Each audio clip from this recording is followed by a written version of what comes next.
also give us a link. If you could put a link in the chat to that, where that will be housed. So we're still working out the details of where it's going to go. But as soon as we have it, we will share that information with everybody. But right now, I don't know exactly where it's going to end up. Okay, I will see if I can share my screen now.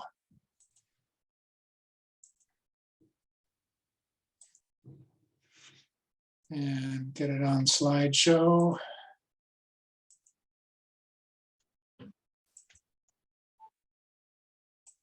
And we do have it.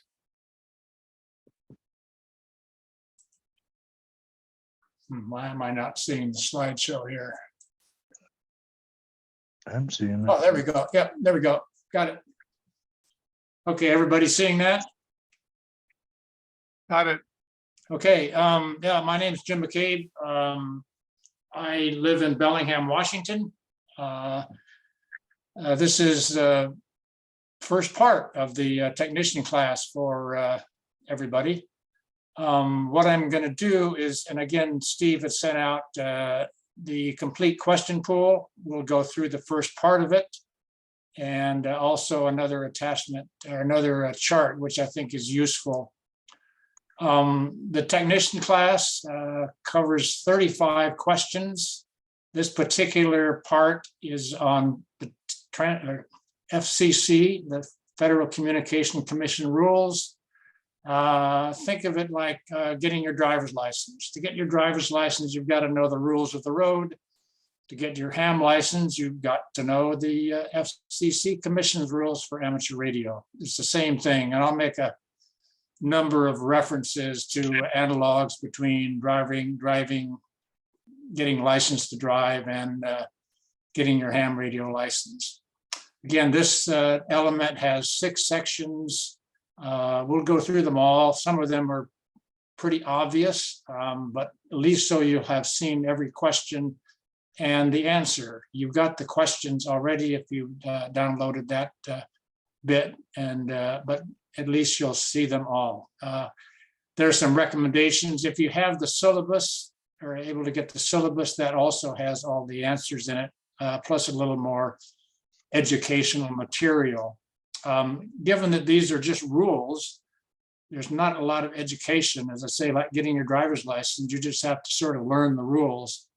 And there's not necessarily a lot of theory behind them. So moving on.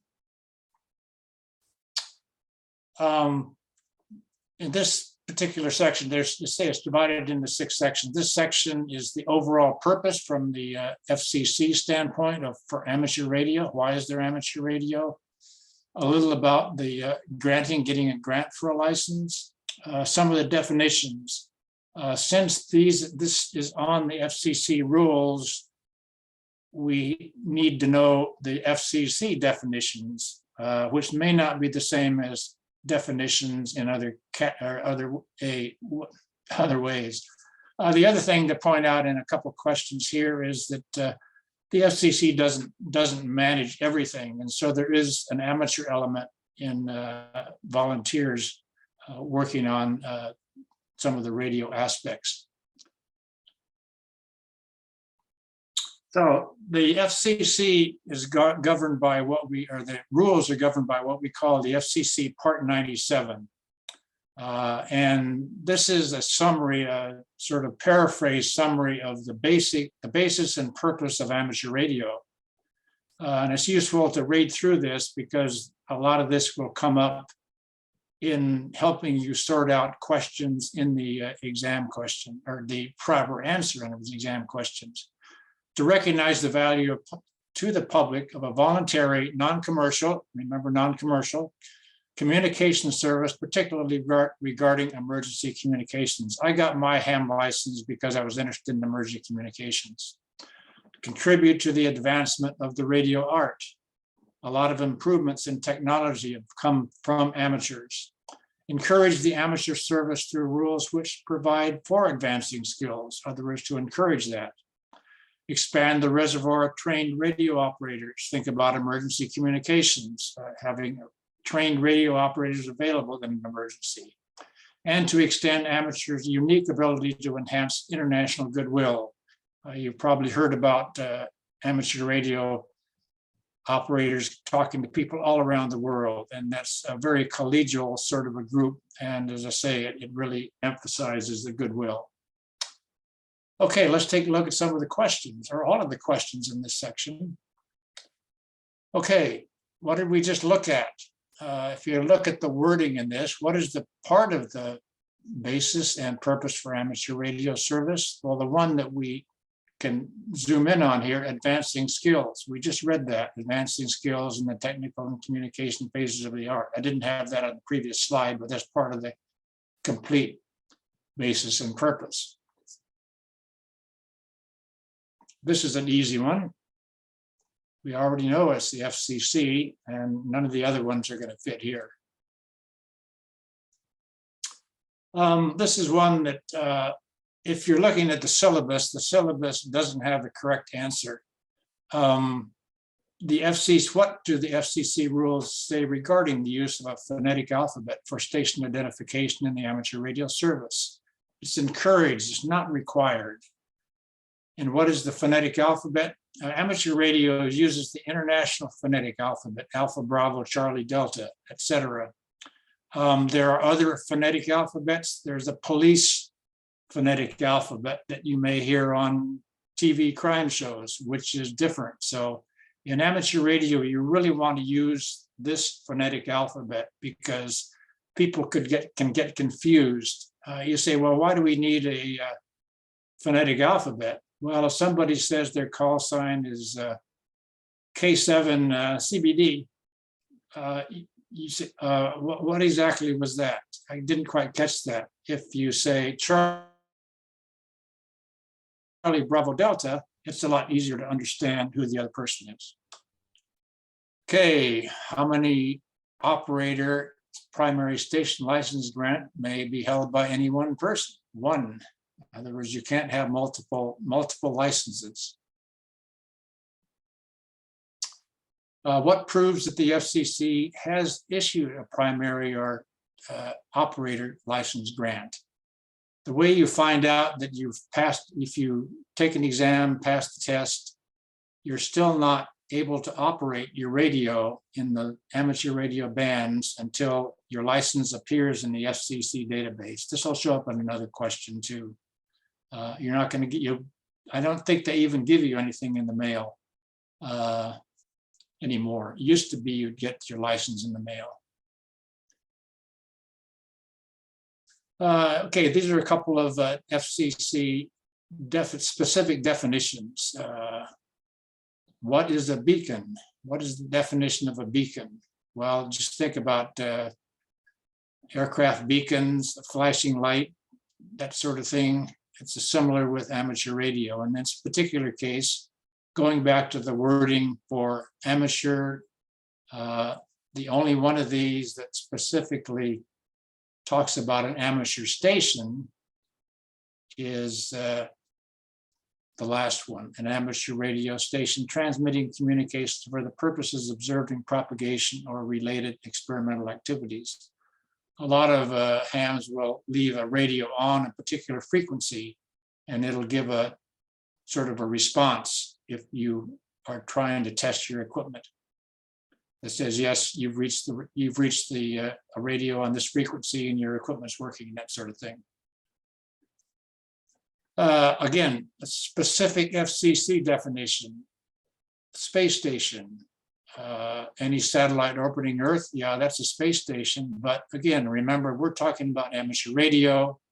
So the only applicable one here, as far as a space station, is the one 50 kilometers above the Earth. Again, a specific definition out of the FCC rules.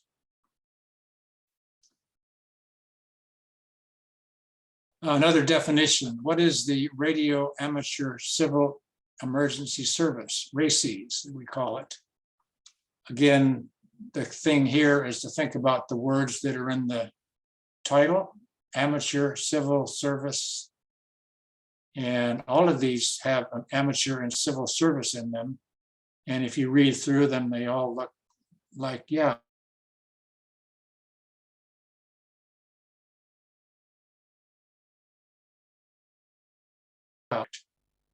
which of the following entities recommends transmit receive channels and other parameters for auxiliary and repeater stations? And this is, as I said earlier, the FCC doesn't control everything. The way most areas operate, and in Washington State, there's a a group called the Washington Amateur WWARA, Western Washington Amateur Relay Association or something like that. I forget the exact thing, but it's a group of amateur operators who get together and coordinate how amateurs will use the various frequencies so that people are not trying to use the same thing at the same time. And you'll learn about repeaters. And so there's frequencies set aside for repeaters and that sort of thing. So again, volunteers control this, not the FCC. And in a similar vein, who selects the frequency coordinator for coordinating frequencies? The amateur radio operators in a local or regional area whose stations are eligible to be a repeater or auxiliary stations. So again, the amateurs do control a lot of the ongoing activities, or at least set the framework for the groups to operate within.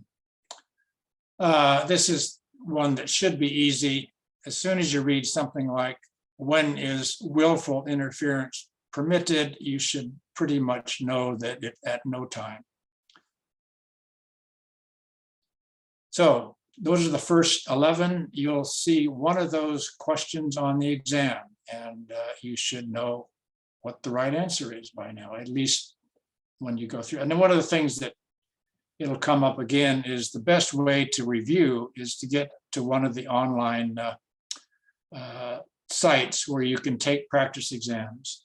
The best way to know you're ready to take the final exam, the exam, is to keep taking practice tests, because you'll get random exams. And as soon as you're passing those practice tests online with 90% above, then you know you're in pretty good shape.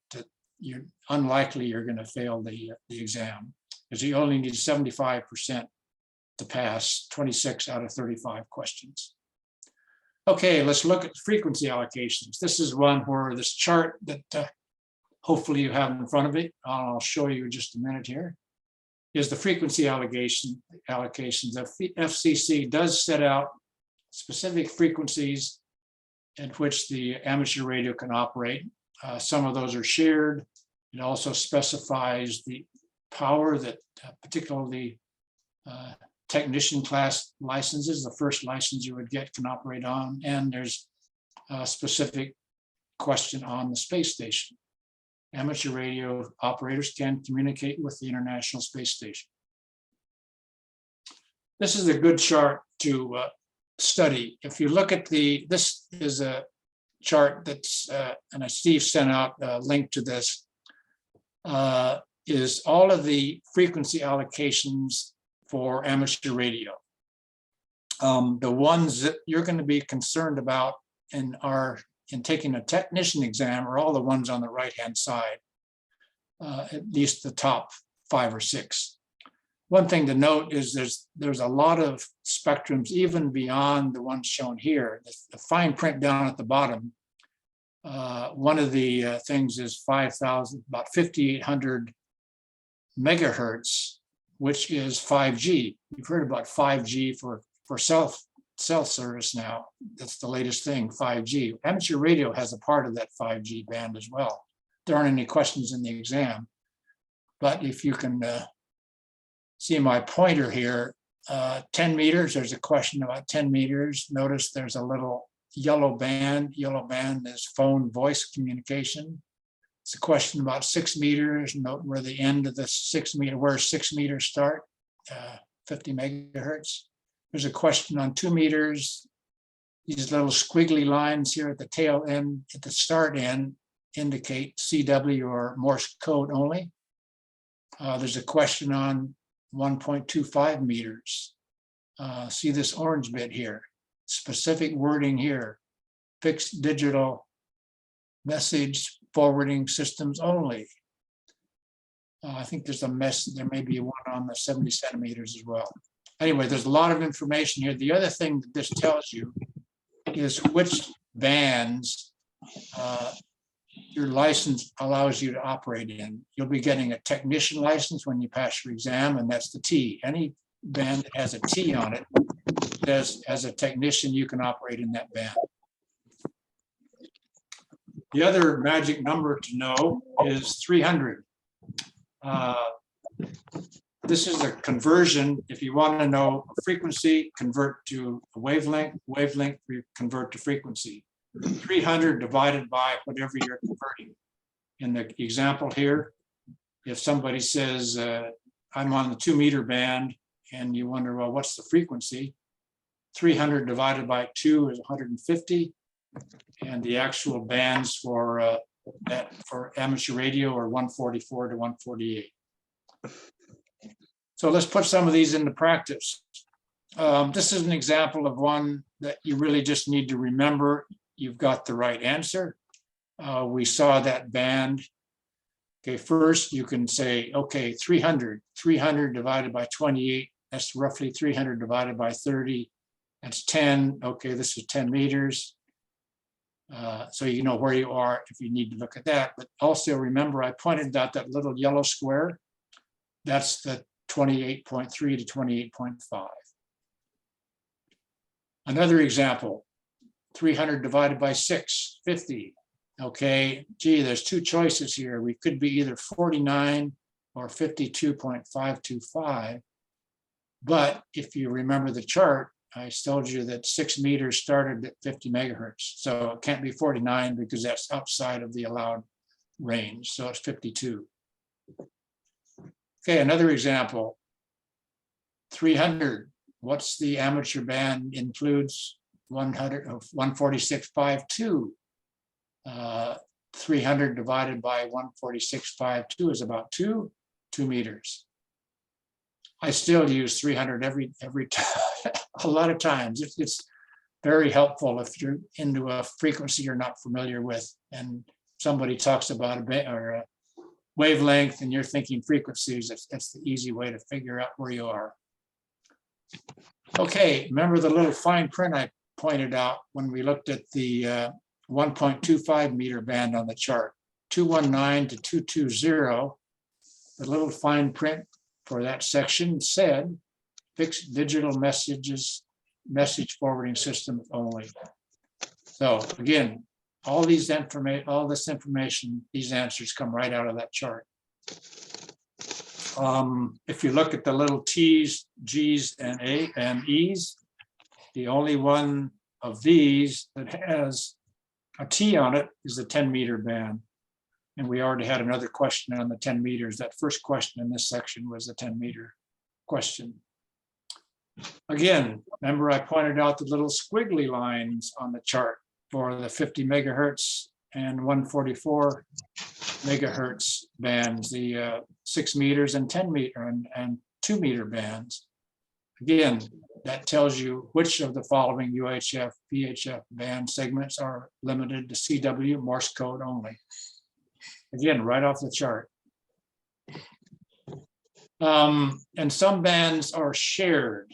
How are US amateurs restricted in segments of bands which the amateur radio service is secondary? Well, the word secondary gives you a clue here.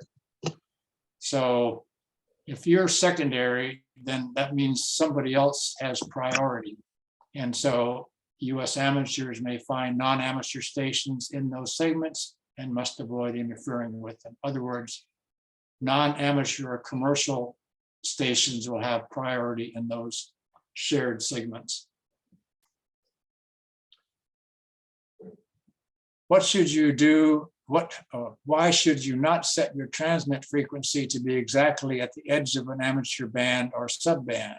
Okay, think back about the driver's license mentality. This is sort of a stay in your lane, as if you're driving, stay in your lane. In other words, why do you not want to be right at the edge of your lane? Or an example might be if you've got an antenna on your roof Why do you want to think about low bridges? This is a radio examples. In other words, you want to not be close to the edge, because if you've got a calibration error, for example, if your radio says you're on, well, let's say 50.0, which is the one we looked at, 0 for the 6 meter band, and your display is incorrect and you're actually at 49, then you're out of the band and you're not operating correctly. Similarly, some of the side bands, which we'll get into in other parts of the exam or the class, do not extend beyond the band, and so you don't want to be so close. That's sort of like having sticking out of your car and going through a narrow bridge. And similarly, a frequency may drift. In other words, it's not going to necessarily stay stable. So all of these are things that you don't want to get right on the edge of the band. Where may SSB phone, voice phone, be used in amateur bands above 50 megahertz? Again, this is one where if you study the thing closely, it's easier just to remember the answer here. Basically, at least some of all of those bands you can operate phone communications. And these are ones you'll just have. There's also, these are shown on the chart as well. There's a couple of ones, I think it's the 10 meters and 6 meters that you're, limited to 200 watts as a technician operator. But in the other bands you're allowed to operate in, you can operate up to 1500. So those Jim? are, yeah. You use the term phone, and I'm not sure that that's well defined for the class. Yeah, I guess that's, if you're speaking on voice, that's what you'd call a phone. In other words, if you just start talking voice communications like talking on a cell phone.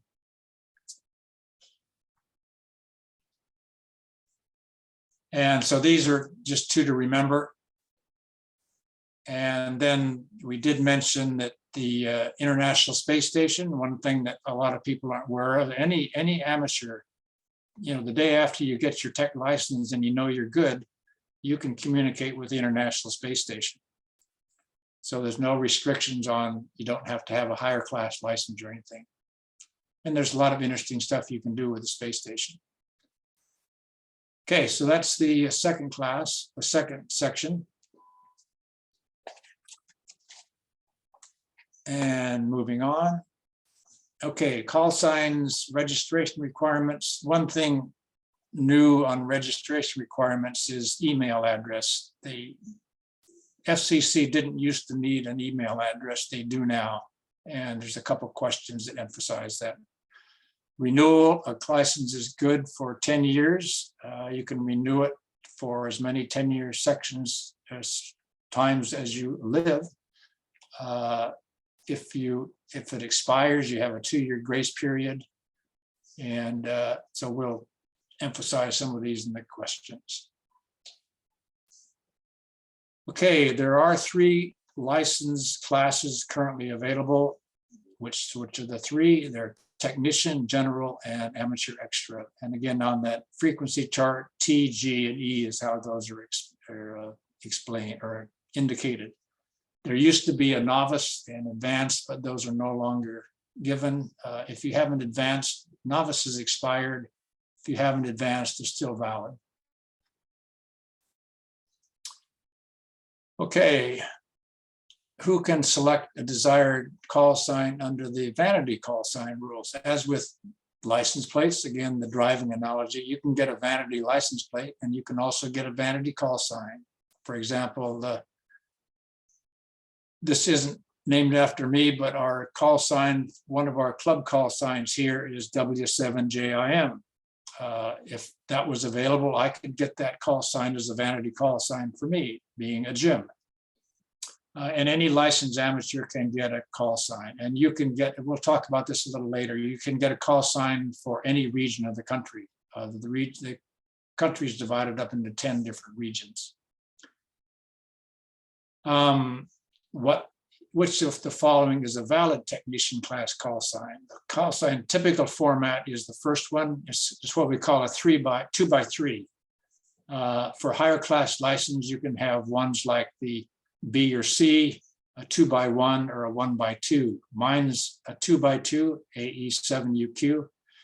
If you're getting your license currently, new technicians, and it's going to depend on what part of the country you're in, but in our part of the country, the 7 area, the primary, most of the West, the new call signs are coming out with a KK. So KK7 ABC, something like that. And as I say, you'll get a call sign assigned to you by the FCC. If you don't like it, then as we just learned, you can get a call sign or a vanity call sign if the one you want is available. Okay, we mentioned this already. What happens if the FCC is unable to reach you by email? Revocation of the station license or suspension of your operator license. So they want to have your email. Another one, which of the following can result in revocation of a station license or suspension of the operator license? Failure to provide or maintain a correct email address. So they're emphasizing that. We already talked about this. What's the normal term for a license? 10 years. The grace period is 2 years. How soon after passing the examination for your first amateur radio license may you transmit on the amateur radio bands? Now, we saw this earlier. As soon as your license, as your operator license grant appears in the FCC database. If your license is expired and is still within the grace period, may you continue to transmit on amateur bands? The answer is no. You must wait until your license has been renewed. How do you know your license has been renewed? You check in the FCC database. And let's see, this is sort of an odd one. What types of international communications are FCC licensed amateur radio stations permitted to make? Again, this is just, you just have to sort of remember the definition. This is the one that, if you think about some of the other prohibitions, and we haven't discussed them all yet, this is the only one that's the correct answer. Communication incidental to the purpose of amateur radio service and remarks of a personal character. Conducting business is a no-no. On B, C, contests, well, that doesn't really apply. And broadcast, we'll talk about broadcast, which is also a no-no. Which of the following locations may be FCC licensed amateur to transmit? This just tells you that you can also transmit offshore from any vessel aircraft in international waters, as long as it's documented and registered in the US. The other ones sound like they might be appropriate, but the correct answer is D here. See, is that, yeah. So that finishes off that section. Moving on to section D. Okay, restrictions, permissions, retransmission, broadcasting, and compensation. We touched on broadcasting and compensation in the last slide or two there. As I mentioned, those weren't appropriate selects or ones to pick. Broadcasting, you're not allowed to broadcast. Other words, non-commercial. Recall in the original, why do we have amateur radio? It's not to broadcast and it's not to run a business.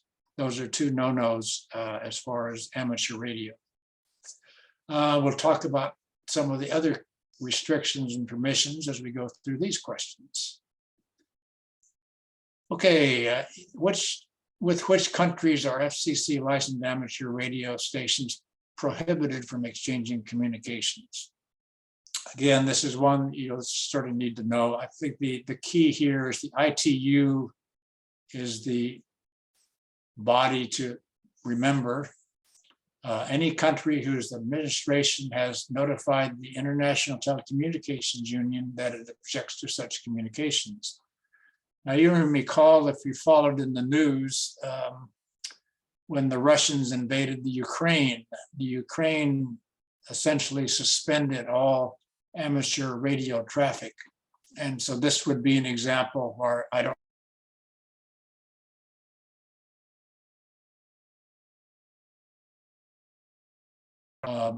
Ukraine told the ITU, hey, we don't want any amateur radio traffic getting in the way of our efforts here in our difficulties with the Russians. So that's an example. And with that example, the other ones don't really apply. So this is just one to remember. Broadcasting, I mentioned broadcasting. Under which of the following circumstances are one-way transmissions by an amateur station prohibited? Broadcasting, in other words, you're not a radio station in the context of our commercial FM broadcast stations. You're operating under FCC amateur radio rules. You're not broadcasting, and you can't broadcast. And we have a definition of broadcasting here coming up. Under what conditions is an amateur radio authorized to transmit music using a phone emission? Now, most music is transmitted in broadcasting, obviously. But there are exceptions, and those are spelled out in the FCC rules. And the exception here is when incidental to an authorized retransmission of manned spacecraft communications. As we mentioned earlier, once with your tech license, you can communicate with the International Space Station. You may recall a few years ago, one of the astronauts, Canadian, I think it was Chris Hadfield. Yeah, he was famous for playing his guitar over the air when in communications with the space station. So that would be an example of music over the air. The amateur airwaves is not prohibited in this case because it's a retransmission of a manned spacecraft communication. This should be an obvious one. What, if any, are the restrictions concerning transmission of language that may be considered indecent or obscene? No, no, no. Any such language is prohibited. When is it permissible to transmit messages encoded to obscure their message? Now, one thing to keep in mind is that to remember, anytime you get on the radio, it's a public communicate. In other words, anybody with an amateur radio on your frequency, a scanner who isn't even a ham, can listen into whatever's going on your communication. So it's a public communication, and you can't obscure the meeting. In other words, you can't encrypt it unless the encryption technology is widely available. And a good example of that is Morse code. Obviously, if you don't know Morse code, you don't understand what's going on. But once you learn Morse code, then any Morse code should be readable to you. And so we're saying what is or when can you obscure, when can you encode things on your transmission? So it's only when transmitting control commands to space stations or radio control craft. So the other ones, no. And you wouldn't want somebody, well, there's another question about radio control craft that we'll get to later. What types of amateur stations can automatically retransmit signals of other amateur stations? Repeater, auxiliary, and space stations. Again, repeater is the most common.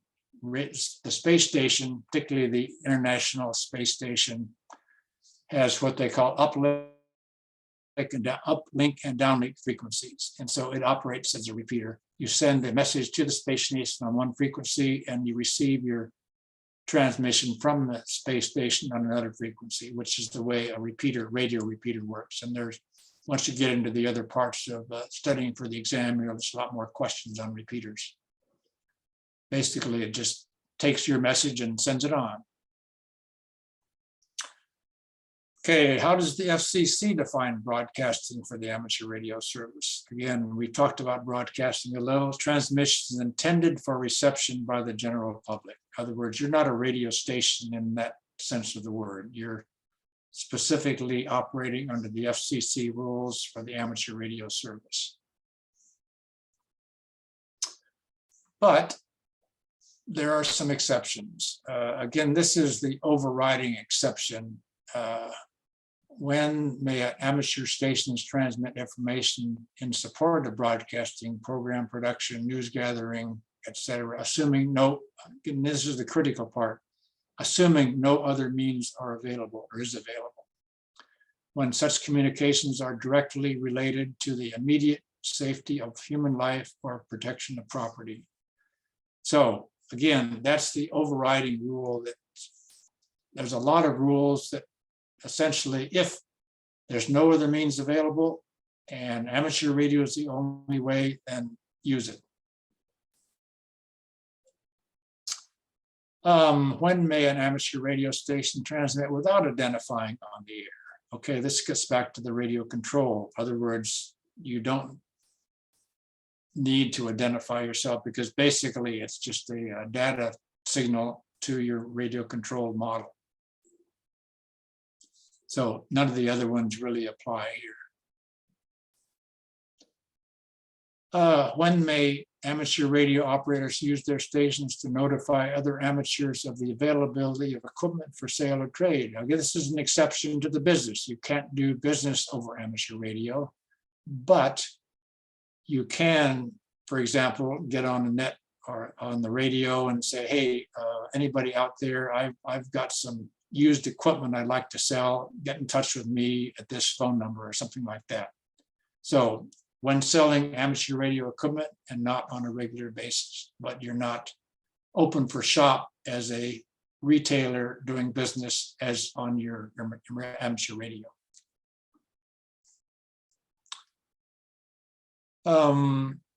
Another exception, which of the following circumstances may a control operator of an amateur station receive compensation? Again, doing business, it appears, for operating that station. Again, the exception here is when the communication is incidental to classroom instruction at an educational institution. You've probably seen over the years a lot of cases where a classroom somewhere will get in touch with the International Space Station. And so in that case, the teacher who has a ham license making the connection is being paid as a teacher, which is incidental to the communication. So that's okay. So moving on, this is on specific things, again, going back to our driver analog and control operator. Okay, this is things the driver has to know.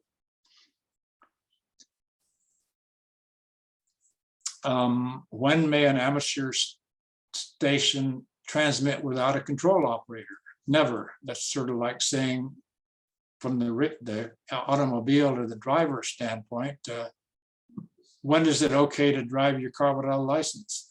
It's not in pretty much every context on a public highway.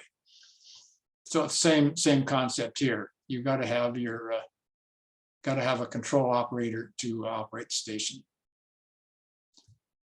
Who may be the control operator of the station communicating through an amateur satellite or a space station? Well, we talked about this a little earlier. Any licensed amateur is allowed to transmit on the satellite uplink if you have qualification in that frequency. And the currently pretty much all of the space station traffic takes place on frequencies that the technician class can use. So any amateur allowed to transmit on the satellite uplink pretty much includes everybody currently.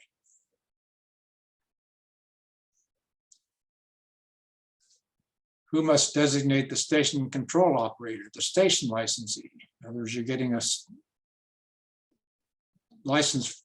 The station licensee is gets a little confusing. You're getting a license for your station, and if you have a station license, somebody else can come in and use your station, but you're going to be designating them as, okay, so you're licensed operating on my station. They're also licensed, but it's the station licensee who's designating the control operator. What determines the transmitting frequency privileges of an amateur station.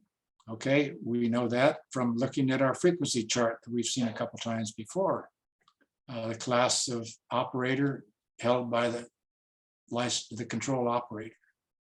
Remember that the little T's and the G's and the E's along the side tell you what class you can, what frequencies you can operate in. So class of license tells you what the control operator can, where the control operator can operate.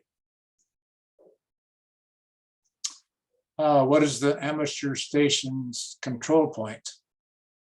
This is sort of obvious. Basically, it's where the control operator function is performed.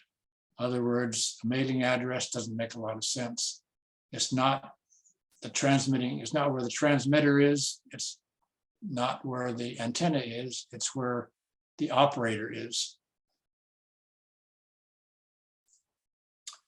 When under normal circumstances may a technician class licensee be the control operator for a station operating in an amateur extra class band segment? Well, we already figured this out, I think. At no time. In other words, you can't operate in a band that you're not qualified for. And going back to the band, the frequency chart, it tells you exactly which bands you're qualified to operate in.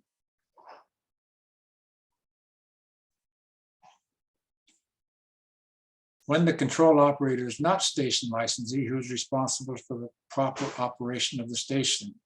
Okay, in this case, we've got two. We've got the control operator and the station licensee. So in the case I had earlier, if you've got you're the station licensee, I have a friend who's also a ham operator come over and he starts operating out from my station, we're both responsible.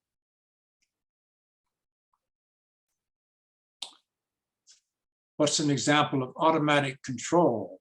Okay, we talked about the repeater a little earlier. A repeater is a station that you send it a signal, it receives your signal, and then it repeats your signal over a wider area on a different frequency. So it repeats your communication to whoever else is out there. And again, it operates independently. In other words, you don't have to be, most repeaters are located on tops of buildings, on mountain tops to get a wide coverage area. And so there's nobody actually sitting there. It operates automatically. So this is an example of automatic control. Which of the following are required for remote control operation? Again, the three possibilities here. The control operator must be at the control point. We already determined that. Control operator is required at all times. Yeah, we already heard about that. Control operator must indirectly manipulate controls. Well, that's the case as well. So all three are correct. So the control operator indirectly manipulating, the operator is still the control. Control operator is still in control. Which of the following is an example of remote control? Again, not automatic control, but remote control as defined in Part 97. In this case, it's operating the station over the internet.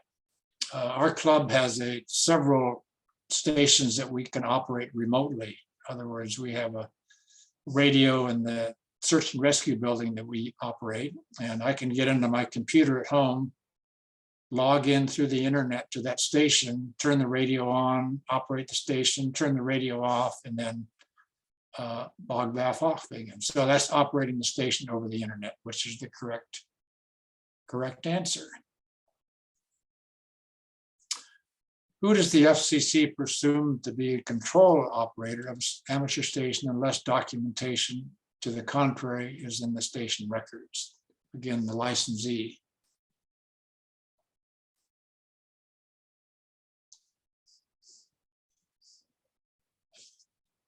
Yeah. Okay, and the last section. Station ID, third-party communications, repeaters, and one question about club stations. Okay. Identification, there's a couple things. One thing to remember, and it'll come up a couple times, is when you're on the air, under the FCC rules, you need to identify yourself at the end of a transmission and every 10 minutes during a communication. You'll pretty much always have identified yourself if you initiated communication. But this one's specifically about the FCC and records. So basically, you need your station records. In other words, you have to have your license available should the FCC come calling.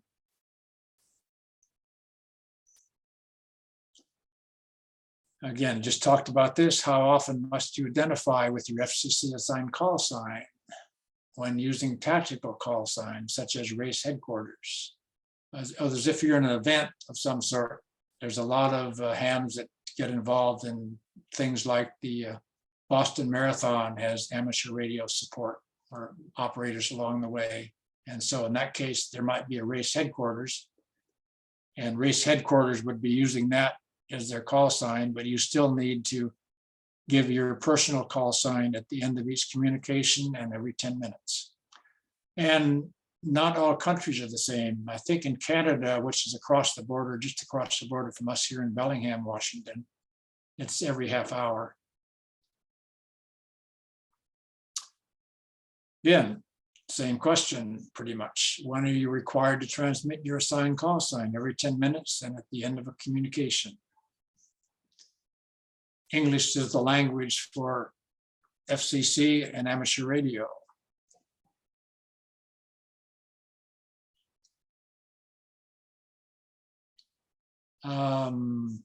Which method of call sign identification is required for a station transmitting phone signals? Again, call sign, and again, CW or phone. CW being Morse code.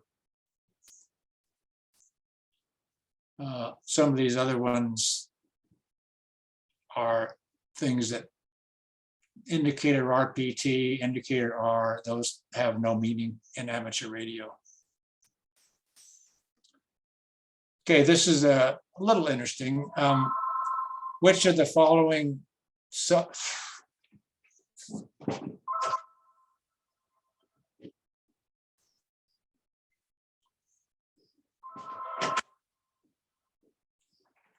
for the distraction there. Which of the following self-defined sign indicators are acceptable when using phone transmission? Now, this is a case where you're in a different location from where your call sign is. Now, this doesn't really apply too much, but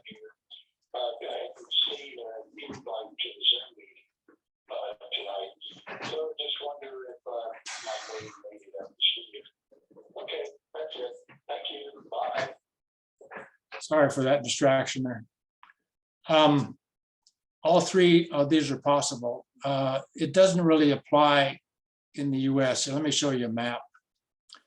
The US is divided into 10 different zones. And so if you're issued a FCC call sign where we are, Washington State, you're going to get a 7. My call sign is AE7UQ.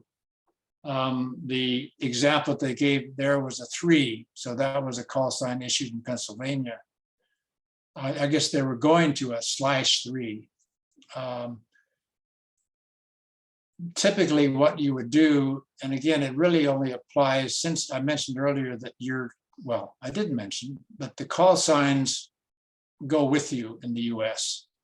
In other words, if you moved to Nebraska and you started out in Washington, your call sign will still be, in my case, AE7UQ, even though everybody in Nebraska will pretty much have a 0, K7, K0, ABC, something like that.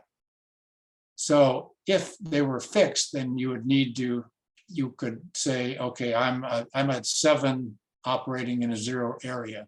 Where it does come in, if you go across the border into Canada, for example, if I went into Canada I could still operate my radio there, but I would identify myself as AE7UQ/VE7, which is the call sign prefix used in that part of Canada. Okay, moving on to third party. What is the definition of third party communications? A message from a control operator to another amateur control operator on behalf of another person. In other words, that's just the same as, hey, when you're talking to so-and-so, could you tell him that? Or, something similar. And there's networks set up around the country that still operate where people can get a message. Somebody in the old days, if you couldn't get a good long distance communication, you get a friend with amateur radio and here, pass this message to Aunt Betty in Florida for me. And another third party related question, which of the following restrictions apply when a non-licensed person is allowed to speak to a foreign nation using a station under the control of a US licensed amateur operator? Okay, and again, this is just one where the foreign nation must be part of a third party agreement with the US. Again, just one to remember.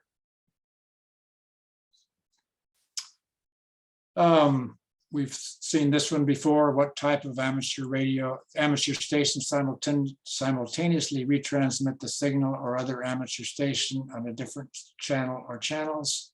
It's a repeater. We talked about that already. Who's accountable if a repeater inadvertently retransmits communications that violate the FCC rules? Again, you're the control operator, you're in control. So of the choices, the repeater is just repeating the message that's come through. So if there's a problem in the message, it's really not the repeater operator, the repeater, or the repeater owner, but it's the control operator of the originating station.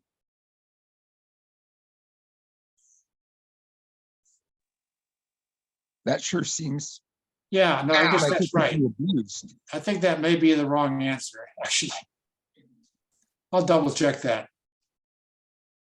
Because the repeater owner is responsible if the repeater malfunctions.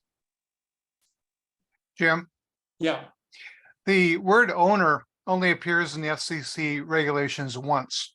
And that has to do with the owner of a tower that has to notify the FAA if it gets really high. yeah, that's right. So that is the correct answer. See, I would have gotten it wrong if I'd have backtracked. Okay, so again, the control operator, you're in control, so you're responsible for the things, the messages you're sending out. For example, we talked earlier about staying in your lane. If you're out of your lane, then that's the sort of thing that you're going to be responsible for. And the last one is about club stations. The FCC allows you to have a club station. As a result, most all radio clubs in the US have their own club call signs. One of the clubs I'm in, the call sign is it's the Washington Emergency Communication Group, and vanity call sign W7ECG. And the good thing to know is that from the FCC standpoint, all you need to do is have 4 members. There's a few other requirements, but you don't have to have a big club to get your own club call sign. So that's one of the requirements for an FCC club license. And now you know all the questions and you know all the answers. Questions? Jim, would you back up 1 or Yeah. 2 slides and explain what those numbers in brackets that start with 97 are? Oh yeah, this is, if you look at the FCC Part 97, it's about a 52-page document, and this tells you exactly where in the FCC Part 97 rules you'll find the answer to this question. That what you're after, Steve?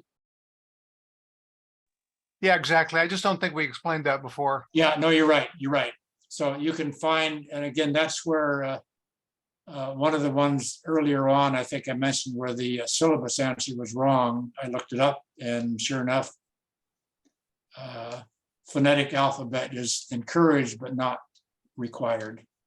And you can find that exactly where exactly it says. And most of these, you'll find the exact wording that's in the question or the answer in the FCC rules under the Part 97.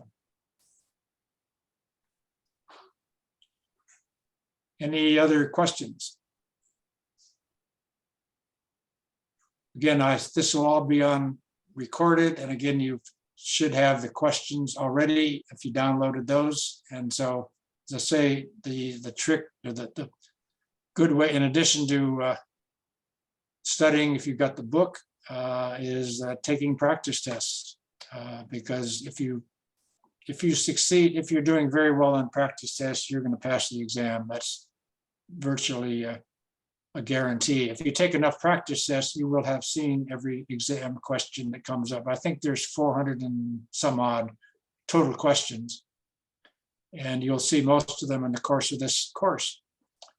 So you now know all the questions in section 1 and those are the only questions you're going to get about FCC rules. So he just went through 67 questions and you're only going to get 6 of them on the test. The only problem is you don't know which 6 you're going to get. Yeah. The thing to do too is when you start taking practice exams, you'll suddenly decide, gee, I'm not so good on section 6 or section 8 or whatever. And so that gives you an idea of where you need to spend a little more time in studying.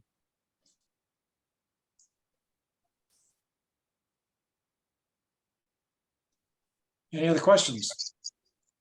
You said that this slide is available with the materials to download.